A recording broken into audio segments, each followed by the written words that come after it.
300 ka mga pulis ang ikatakdang ipakatap sa mga dapit na dool sa matungaan sa dakbayan sa Sugbo sa pagsugod na sa klase aron masiguro ang kaluwasan sa mga tinunan. Ano ang report? Makita sa CCTV footage ang grupo sa mga lalaking namiktima sa usa ka babaeng tinunan nga naglakaw sa Lacandona Street sa barangay San Nicolas, Dakbayan sa Sugbo. Gisundan ang naglakaw nga biktima nga paingon sa tungaan ni adtong Agosto 15, Lunes sa usa ka sakop sa grupo ug mikuot sa bag ug nakuha ang pitaka nini. Apan dunay mga standby nga nakakita sa gihimo sa mga suspek ug misinggit sa mga kawatan nga iuli ang pitaka sa biktima ug nipatuo raw usab ug iuli ang pitaka. Ang ingon ini nga insidente ang buot malikayan sa kapulisan busa mopakatap sila og mga pulis sa mga dapit ilabi na haduol sa mga eskwelahan.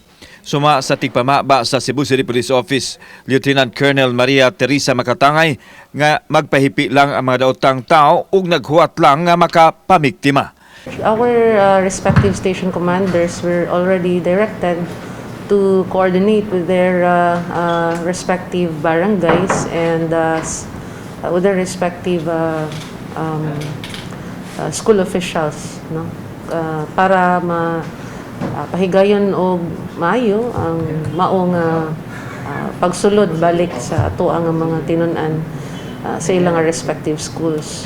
Ipatuman usab ang police visibility aron mas luwas ang mga tinunan. Mubutang usab sila og mga pulis sa mga eskwelahan ilabi na karong Agosto 22 ang pagsugod na sa klase. Samtang nangandam na usab ang Cebu City Transportation Office sa paghuot sa dagan sa masakinan atol sa pagbalik sa klase.